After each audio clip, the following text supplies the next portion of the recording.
Hello दोस्तों, आप सभी का यार एजुकेशन में स्वागत है। तो हम लोग लुसेंट इतिहास को पढ़ रहे थे। इसके अगले करीब में देखते हैं कि जो हम लोगों का सिलेबस में भारतीय राष्ट्रीय आंदोलन है, जिससे प्रश्न आने की काफ़ी अधिक संभावना बनी रहती है, इसे हम लोग देखें और इसके प्रत्येक तथ्य को याद करने का प्रयास करें, क्योंकि ये टॉपिक काफ़ी महत्वपूर्ण और परीक्षा की दृष्टि से अधिकांश प्रश्न अगर इतिहास से उठाए जाएंगे तो इस टॉपिक से उठाए जाएंगे। चलिए तो देखते हैं। पहला, अंग्रेज विरोधी संघर्ष सन्यासियों के द्वारा किया गया। क्या कह रहा है कि अंग्रेज विरोधी संघर्ष, अंग्रेज के खिलाफ जो आंदोलन शुरू हुआ तो सबसे पहला कौन सा विद्रोह था? सन्यासियों के द्वारा किया गया। सन्यासियों के द्वारा जो विद्रोह किया गया, इस विद्रोह को किस नाम से जानते हैं? सन्यासी विद्रोह के नाम से। किस नाम से जानते हैं? सन्यासी विद्रोह के नाम से जानते हैं। तो सन्यासी विद्रोह के बारे में कौन लिखे? बंकिम चंद्र चटर्जी लिखे। कौन लिखे? बंकिम चंद्र चटर्जी। इसका उपन्यास है आनंदमठ, उस अपने उपन्यास में लिखें। परीक्षा में पूछ लिया जाता है कि सन्यासी विद्रोह का चर्चा निम्नलिखित में से किस उपन्यास में है? तो सन्यासी विद्रोह का चर्चा किस उपन्यास में है? आनंदमठ में। आनंदमठ किसके द्वारा लिखा गया है? बंकिम चंद्र चटर्जी के द्वारा लिखा गया उपन्यास है। आगे देखते हैं। 1887 ईस्वी में दादा भाई नौरोजी ने इंग्लैंड में भारतीय सुधार समिति की स्थापना की। संस्था भारतीय सुधार समिति। भारतीय सुधार समिति किसने स्थापना की? दादा भाई नौरोजी। भारतीय सुधार समिति किसने स्थापना की? दादा भाई नौरोजी। क्या याद रखना है? भारतीय सुधार समिति की स्थापना किसने की? दादा भाई नौरोजी ने की। उससे भी अगर ज़्यादा याद करना है तो कहाँ हुआ संस्था की स्थापना? इंग्लैंड में। आगे देखें। 1887 ईस्वी के बाद ब्रिटिश सरकार का रुख कांग्रेस के प्रति कठोर होता चला गया। 1885 में जब कांग्रेस की स्थापना हुआ तो उसमें अंग्रेज़ों का या ब्रिटिश सरकार की काफ़ी महत्वपूर्ण भूमिका रही। लेकिन जब जब देखा कांग्रेस का प्रभाव बढ़ता चला जा रहा है तो उसका अंग्रेज़ों का रुख, ब्रिटिश सरकार का रुख कांग्रेस के प्रति कठोर होता चला गया। नौरोजी, दत्त एवं वाचा ने धन निष्कासन का सिद्धांत प्रतिपादन किया। मीन्स क्या कह रहा है कि धन निकास का सिद्धांत। धन निकास का सिद्धांत क्या हुआ कि भारत में जो है ब्रिटिश सरकार के द्वारा भारतीय धन को ब्रिटिश की ओर ले जाया जा रहा है, और जिससे भारत का विकास तो दिख रहा है थोड़ा मोड़ा, लेकिन धन का क्या हो रहा है? निकासन ही हो रहा है। यहाँ से धन का पलायन किधर? ब्रिटिश की ओर हो रहा है। दादा भाई नौरोजी, नाम तो यहाँ पे देखें, नौरोजी, दत्त एवं वाचा, इससे संबंधित है। धन निकासन का सिद्धांत दिया था। लेकिन धन निकास के सिद्धांत के बारे में अगर देखें तो दादा भाई नौरोजी ने धन का पलायन का सिद्धांत, यही धन निकास का सिद्धांत की वर्णन अपनी पुस्तक poverty and un British rule of India में दिया। Poverty and un British rule in India. कौन सी पुस्तक? Poverty and un British rule in India. किनका किताब है? दादा भाई नौरोजी की। जिसमें क्या दिया गया? धन का पलायन है, धन के निष्कासन का सिद्धांत दिया गया।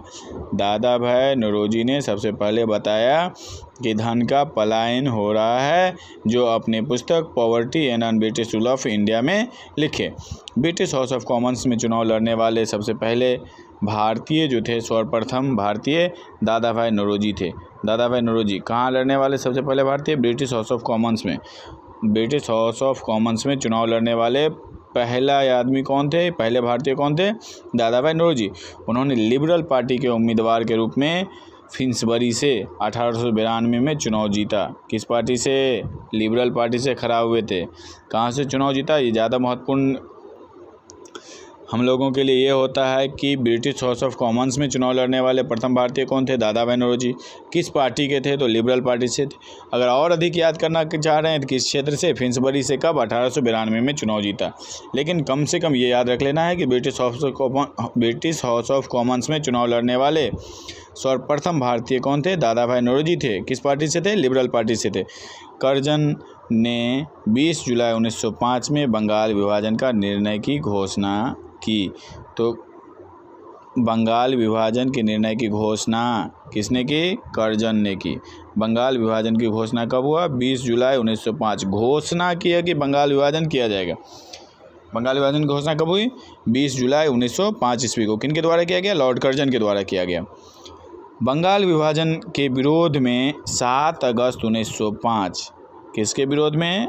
जब बंगाल विभाजन की घोषणा हो गई 20 जुलाई 1905 को। तो इसके विरोध में 7 अगस्त 1905 को कलकत्ता के टाउन हॉल में स्वदेशी आंदोलन की घोषणा की गई।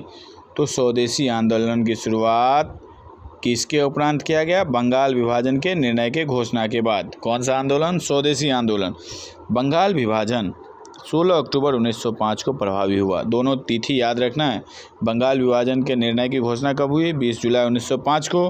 बंगाल विभाजन प्रभावी कब से हो गया, लागू कब से हो गया? तो 16 अक्टूबर 1905 ईस्वी को। जब 16 अक्टूबर 1905 को लागू हो गया तो इस दिन पूरे बंगाल में शोक दिवस के रूप में मनाया गया। स्वदेशी आंदोलन में वंदे मातरम, विभाजन नहीं चाहिए, बंगाल एक है आदि नारा लगाए गए। इस तरफ जो एक बार फिर से रिवीजन कर लें कि पहला अंग्रेज के विरुद्ध कौन सा विद्रोह था? सन्यासी विद्रोह। सन्यासी विद्रोह का चर्चा किसमें है? बंकिम चंद्र चटर्जी के उपन्यास कौन सा? आनंद मठ में। भारतीय सुधार समिति का स्थापना किसने की है? दादा भाई नौरोजी ने किए। कहाँ किए? इंग्लैंड में किए। अब जो है कि धन निकासन का सिद्धांत कौन दिया? तो धन निकास का सिद्धांत जो है दादा भाई नौरोजी दिए। ज़्यादा नहीं याद रखना है, लेकिन धन निकास का सिद्धांत कौन दिए? दादा भाई नौरोजी दिए। अपने कौन पुस्तक में? Poverty and British rule of India में दिखे। ब्रिटिश हाउस ऑफ कॉमन्स में चुनाव लड़ने वाले सर्वप्रथम भारतीय कौन थे? दादा भाई नौरोजी थे, जो किस पार्टी से थे? लिबरल पार्टी से थे। किस क्षेत्र से जीते? तो फिंसबरी क्षेत्र से 1892 में चुनाव जीत लिया। अब बंगाल विभाजन की घोषणा को देखें तो बंगाल विभाजन की घोषणा कब हुई? 20 जुलाई 1905 को। लेकिन बंगाल विभाजन लागू कब हुए? 16 अक्टूबर 1905 ईस्वी को। बंगाल विभाजन की घोषणा किसने की? तो कर्जन द्वारा किया गया। इसके विरोध में 7 अगस्त 1905 ईस्वी को कलकत्ता के टाउन हॉल में स्वदेशी आंदोलन की घोषणा हुई। उसमें जो है वंदे मातरम, विभाजन नहीं चाहिए, बंगाल एक है आदि नारे लगाए गए। चलिए आगे देखते हैं। स्वदेशी आंदोलन का विचार सर्वप्रथम कृष्ण कुमार मित्र के पत्र संजीवनी में 1905 में प्रस्तुत किया गया। तो स्वदेशी आंदोलन देख लीजिए किसके विरोध में? बंगाल विभाजन के विरोध में हुआ। लेकिन इसका विचार सबसे पहले किसने दिया? तो 1905 में ही कृष्ण कुमार मित्र। कौन? कृष्ण कुमार मित्र ने। कौन सा पत्र? संजीवनी। नहीं, अगर ये याद नहीं रखना है कि स्वदेशी आंदोलन का विचार किसने दिया? कृष्ण कुमार मित्र ने दिया। कौन पत्र में दिया? संजीवनी में। तो इतना तो याद करना ही होगा कि संजीवनी पत्रिका जो है या पत्र किसका है? तो कृष्ण कुमार मित्र का। संजीवनी पत्र किसका है? तो कृष्ण कुमार मित्र का।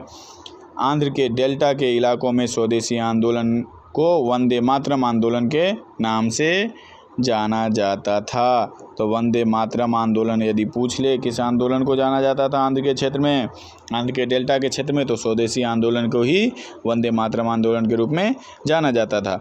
1906 में कलकत्ता में हुए कांग्रेस अधिवेशन की अध्यक्षता करते हुए दादा भाई नौरोजी ने पहली बार स्वराज्य की मांग की। तो स्वराज्य की मांग सबसे पहले किसने की? दादा भाई नौरोजी ने की। किसने की? दादा भाई नौरोजी ने की। किस अधिवेशन में? कलकत्ता अधिवेशन 1906 में कलकत्ता में जो अधिवेशन हुआ इसकी अध्यक्षता किसने की? दादा भाई नौरोजी ने की। उसमें क्या किया? पहली बार स्वराज्य की मांग की। स्वदेशी आंदोलन चलाने के तरीकों को लेकर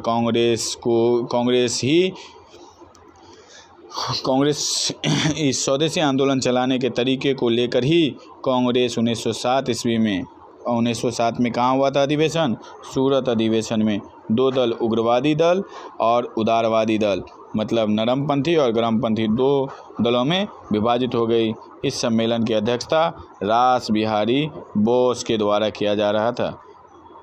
तो क्या देखें कि 1907 में नरम दल और गरम दल कांग्रेस के 2 गुट अलग हो गए जब दूधूरी में बट गए। किस अधिवेशन में? सूरत अधिवेशन में। याद रखना है 1907 में कांग्रेस 2 दल में बट गए, 2 धुरी में बट गए सूरत अधिवेशन में, जिसकी अध्यक्षता कौन कर रहे थे? रास बिहारी बोस। कांग्रेस 1907 के सूरत अधिवेशन में 2 दलों में बट गए, उग्रवादी और उदारवादी, मतलब गरम दल और नरम दल।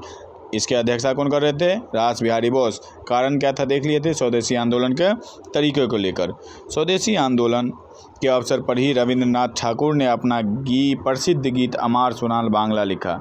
तो अमार सोनाल बांग्ला गीत किसका है? रविंद्रनाथ टैगोर कहिए या ठाकुर कहिए, रविंद्रनाथ ठाकुर। तो रविंद्रनाथ टैगोर जो है अमार सोनाल बांग्ला लिखा। बाद में यह गीत बांग्लादेश का राष्ट्रीय गीत बना। तो बांग्लादेश का जो राष्ट्रीय गीत है अमार सोनाल बांग्ला, ये किनके द्वारा रचित है? तो रविंद्रनाथ ठाकुर के द्वारा रचित है। किस आंदोलन में लिखे गए? स्वदेशी आंदोलन में लिखे गए। बाल गंगाधर तिलक पहले कांग्रेसी नेता थे जिन्होंने देश के लिए कई बार जेल की यात्रा की। 1800 लेकिन कांग्रेस के अध्यक्ष नहीं बने थे।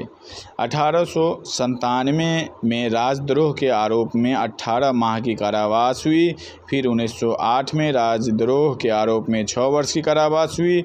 1908 से 1914 तक वर्मा के मॉडले जेल में 6 वर्ष काटने पड़े। एक चीज़ अगर याद रखना हो कि बाल गंगाधर तिलक ये कई बार जेल गए, उसे तो देखना नहीं है, लेकिन अगर हमको कहिएगा कि इसमें क्या याद रखें तो एक ही बात अगर रहे याद फिर भी भला, न रहे फिर भी भला। बाल गंगाधर तिलक जो 6 वर्ष का जेल के सज़ा काटे तो कौन से जेल में? वर्मा के मॉडले जेल में। वर्मा के मॉडले जेल में कौन? बाल गंगाधर तिलक। कितने वर्ष की कारावास? 6 वर्ष के कारावास के वहीं हुआ वर्मा के मॉडले जेल में। प्लेग के समय की ज्यादतियों से प्रभावित होकर पूना के चापेकर बंधु दामोदर एवं बालकृष्ण चापेकर, दामोदर चापेकर और बालकृष्ण चापेकर, चापेकर बंधु मतलब चापेकर भाइयों ने, दामोदर चापेकर और बालकृष्ण चापेकर ने प्लेग के जो अधिकारी थे रैंड एवं एरस्ट, उन दोनों की हत्या कर दी। चापेकर बंधु ने किनकी हत्या कर दी? प्लेग अधिकारी कौन? रैंड एम एरस्ट की हत्या कर दी। कौन कर दी हत्या? चापेकर बंधु ने। प्लेग अधिकारी की हत्या किसने की? चापेकर बंधु ने। कौन चापेकर? दामोदर चापेकर और बालकृष्ण चापेकर। किसकी हत्या? प्लेग अधिकारी की हत्या। बंगाल में क्रांतिकारी विचारधारा को वरिंद्र कुमार घोष एवं भूपेंद्र नाथ दत्त ने फैलाया। 1905 ईस्वी में वरिंद्र कुमार घोष ने भवानी मंदिर नाम की पुस्तिका लिखी। तो भवानी मंदिर पुस्तिका किसकी है? वरिंद्र कुमार घोष। भवानी मंदिर पुस्तिका वरिंद्र कुमार घोष। हमको क्या महत्वपूर्ण याद करना है? भवानी मंदिर किनके द्वारा लिखा गया? वरिंद्र कुमार घोष के द्वारा, जिसमें क्रांतिकारी कार्यों को संगठित करने के लिए केंद्र बनाने के लिए जानकारी दी गई। 1906 में इन दोनों ने मिलकर युगांतर नामक समाचार पत्र प्रकाशित किया। कौन सा पत्र? समाचार पत्र युगांतर नामक समाचार पत्र। लेकिन एक याद रख लेंगे, इस साइड हम क्या देखें कि वंदे मातरम आंदोलन जो कहा जाता था, किसको? स्वदेशी आंदोलन को ही कहा गया। आंध्र के डेल्टा में स्वराज्य शब्द की मांग जो है सबसे पहले दादा भाई नौरोजी ने 1906 में कांग्रेस अधिवेशन में मांगा था। कहाँ हुआ था कांग्रेस अधिवेशन? कोलकाता में हुआ था। स्वदेशी आंदोलन के चलाने के तरीके के लेकर कांग्रेस 1907 में कहाँ अधिवेशन? सूरत के अधिवेशन में। अध्यक्षता किसने की थी? रास बिहारी बोस की अध्यक्षता में। 2 धुरी में बट गए थे, गरम दल और नरम दल। स्वदेशी आंदोलन के अवसर पर ही रविंद्रनाथ टैगोर ने अमर सोनार बांग्ला गीत लिखी। अमर सोनार बांग्ला गीत अभी किसका राष्ट्रीय गीत है? तो बांग्लादेश का राष्ट्रीय गीत है। बाल गंगाधर तिलक जो है ये कई बार जेल गए, तो जिसमें लंबे समय 6 वर्ष तक का कारावास जो हुआ था उस किस जेल में बिताए? तो वर्मा के मॉडले जेल में बिताए। चापेकर बंधु जो है प्लेग अधिकारी रैंड और एरस्ट की हत्या कर दी। और वरिंद्र कुमार घोष को क्या याद रखें? भवानी मंदिर को लेकर, या वरिंद्र कुमार घोष और भूपेंद्र नाथ दत्त जो है कौन सा पत्रिका चलाए थे? समाचार पत्र युगांतर। कौन कौन? वरिंद्र कुमार घोष और भूपेंद्र नाथ दत्त मिलकर चलाए थे। याद रहे बढ़िया है, नहीं तो कोई बात नहीं है, याद तो करना ही है। चलिए आगे देखते हैं। कुछ महत्वपूर्ण तथ्य है जो ब्रैकेट में डाला गया है।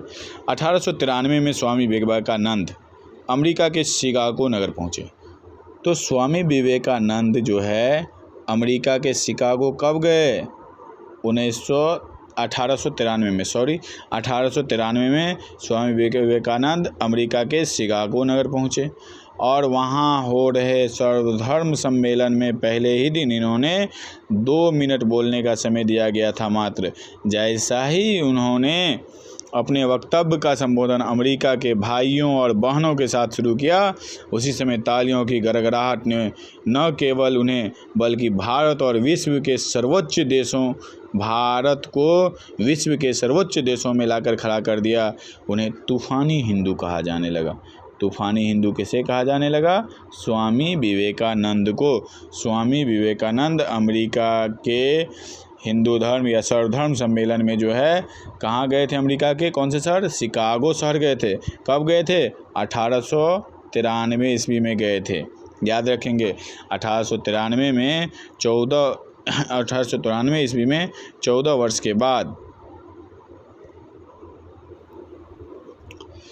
योगी राज अरविंद घोष की भारत भूमि पर वापसी हुई। 1893 में उन्होंने एक लेखमाला न्यू लैम्प फॉर ओल्ड प्रकाशित किया। तो न्यू लैम्प फॉर ओल्ड किनका है, जान गए हैं? Vivekananda. New lamp for old Arvind Ghosh, new lamp for old Arvind Ghosh. 16 नवंबर 1893 को एनी बेसेंट भारत आई। कौन आई भारत? एनी बेसेंट भारत आई। कब आई? 1893 में। वे वाराणसी शहर में रहने लगे, बनारस। उन्होंने भारतीयों से कहा, मैं हृदय से तुम्हारे साथ हूँ और संस्कृति से भी मैं तुम्ही लोगों में से एक हूँ। मीन्स अपने आप को भारतीय होने का ये अपने आप को बता रही थी। 1893 में महात्मा गांधी अब्दुल्ला सेठ नामक व्यापारी के मुकदमे लड़ने के लिए कहाँ चले गए? दक्षिण अफ्रीका चले गए। कब? 1893 में चले गए। किनका मुकदमा लड़ने के लिए? अब्दुल्ला सेठ के मुकदमा लड़ने के लिए। कहाँ गए? दक्षिण अफ्रीका गए। कौन गए? गांधी जी। किस वर्ष गए? 1893 में। क्रांतिकारी गतिविधियों की दृष्टि से भी 1893 का वर्ष महत्वपूर्ण है। नासिक में चापेकर बंधुओं ने एक गुप्त संस्था society for the removal of obstacles to the Hindu religion स्थापित किया। ज़्यादा याद करना नहीं है, लेकिन जो महत्वपूर्ण तथ्य है उसे याद करना है, पढ़ तो लेना ही है। बंगाल में पी मित्रा ने अनुशीलन समिति का गठन किया। पी मित्रा ने अनुशीलन समिति का गठन किया। कहाँ? बंगाल में। जिसका उद्देश्य था खून का बदला खून। अनुशीलन समिति की 500 शाखाएं खोली गई।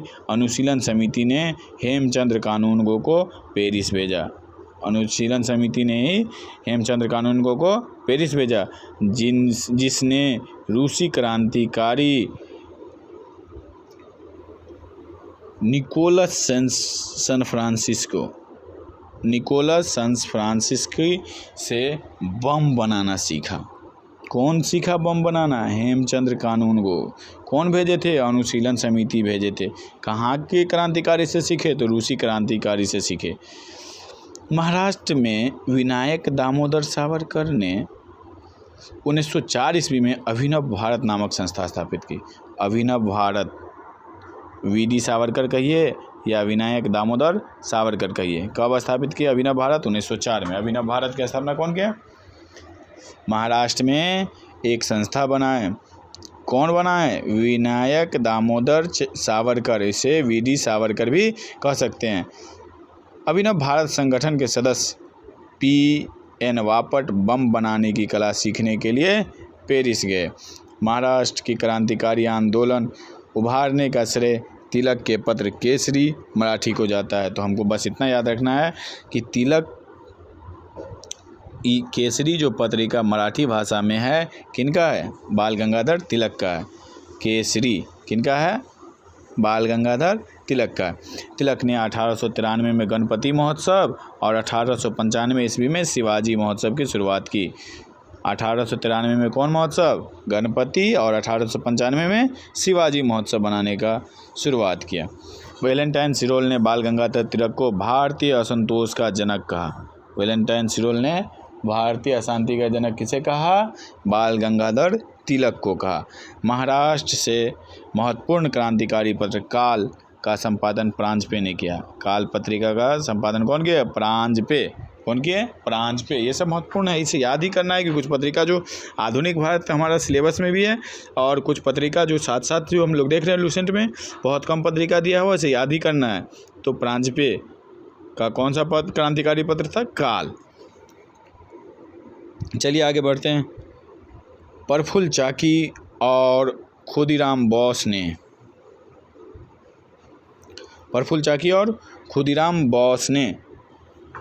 30 अप्रैल 1908 को, कब? 30 अप्रैल 1908 को। कौन कौन? प्रफुल्ल चाकी, खुदीराम बोस। प्रफुल्ल चाकी, खुदीराम बोस मुजफ्फरपुर के जज किंग्सफोर्ड की हत्या का प्रयास किया। किसकी हत्या का प्रयास? मुजफ्फरपुर के जज थे किंग्सफोर्ड, उसकी हत्या का प्रयास किया प्रफुल्ल चाकी और खुदीराम बोस। गलती से ये बम जो है किंग्सफोर्ड की गाड़ी पर नहीं, कैनेडी की गाड़ी पर जाके गिरा। किसके गाड़ी पर? कैनेडी के गाड़ी पर गिरा दिया, जिससे 2 महिलाएं, पिरेंगले की पत्नी एवं बेटी की मृत्यु हो गई।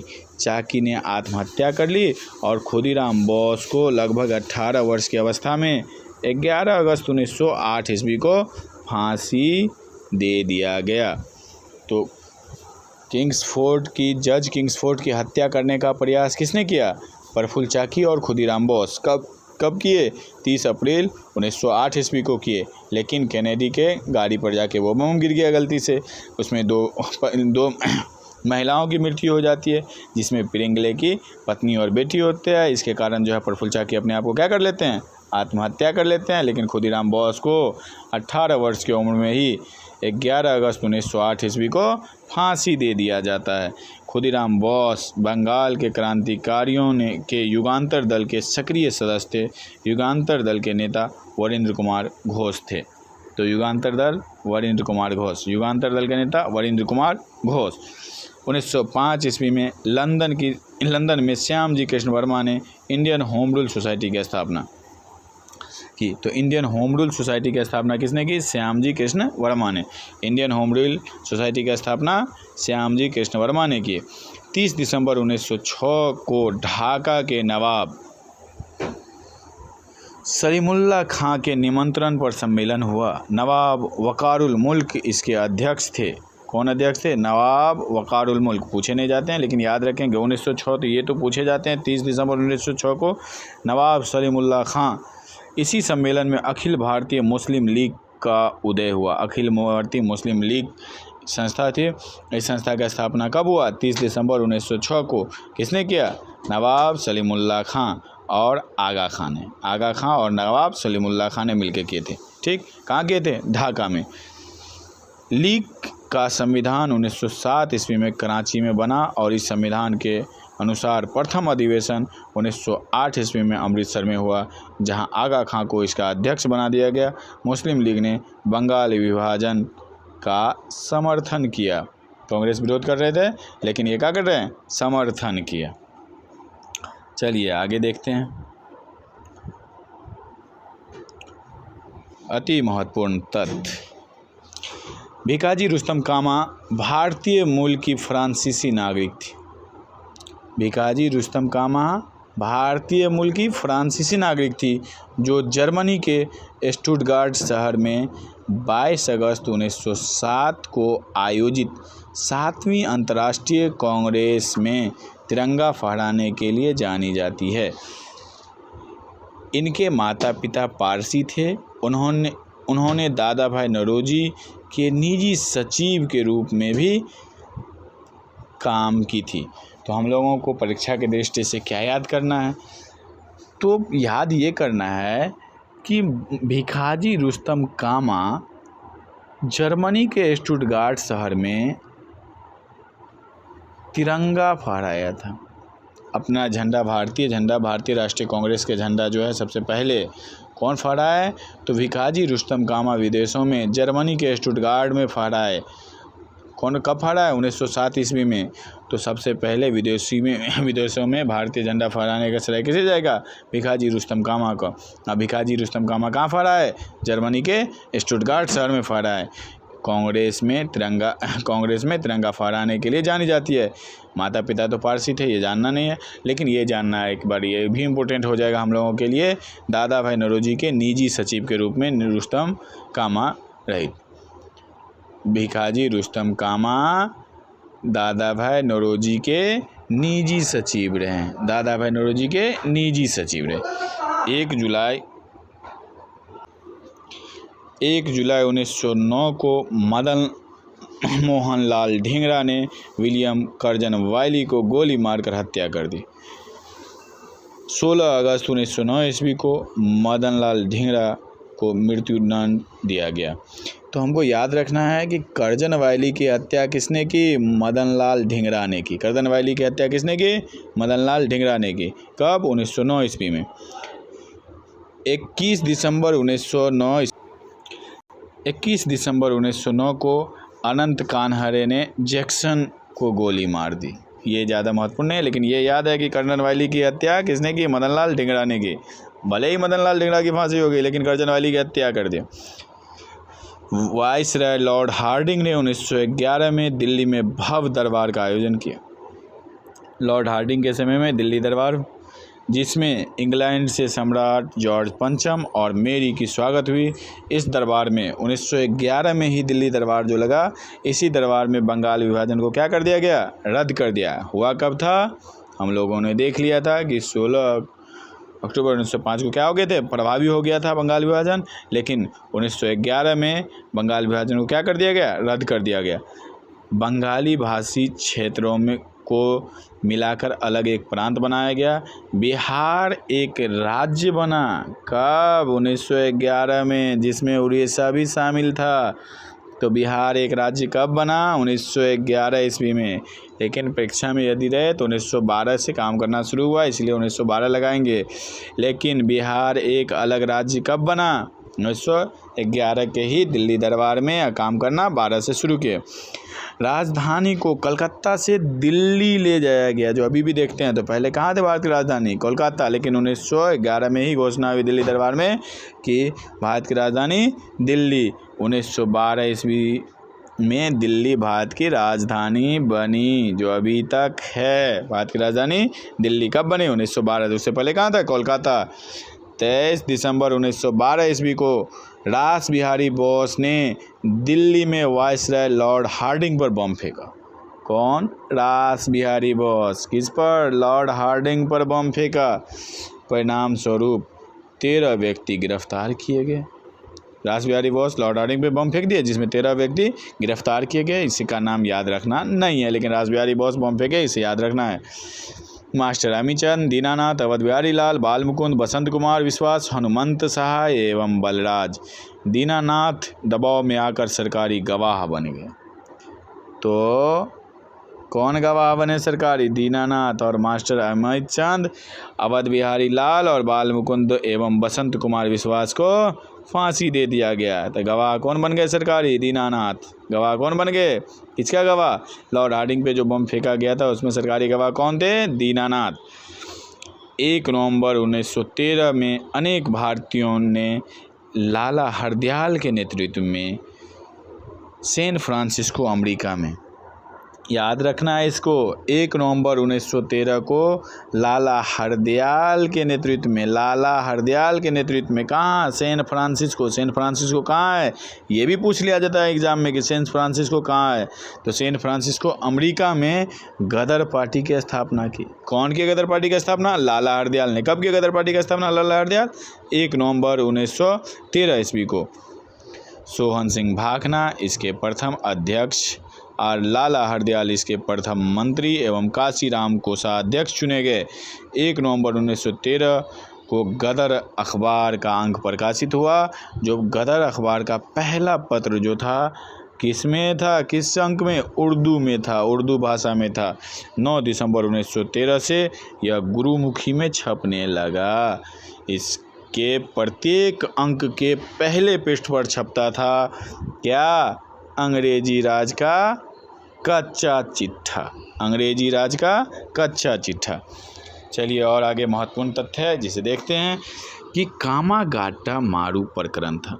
ये कामागाटा मारू क्या है?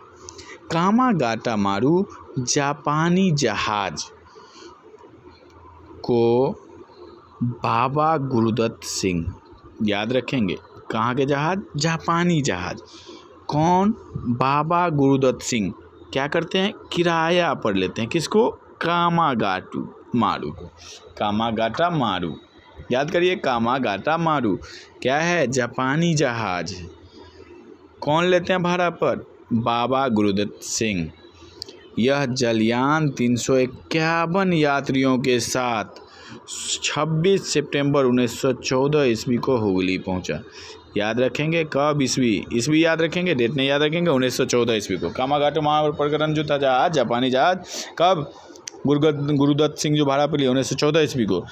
और बजबज नामक बंदरगाह पर जहाज पहुंचने पर तलाशी हुई और संघर्ष हुआ। कहाँ? कनाडा। 18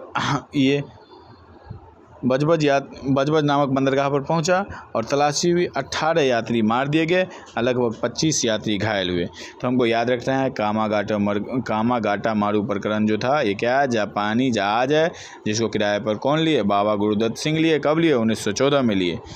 ठीक, इसको कनाडा गए थे, कनाडा के वैंकूवर से फिर लौट गए और फिर जो है उसे बजबज बंदरगाह पे लौटे, जिसमें देख रहे हैं तलाशी होने पर 18 मार दिए गए और 25 यात्री घायल हो गए।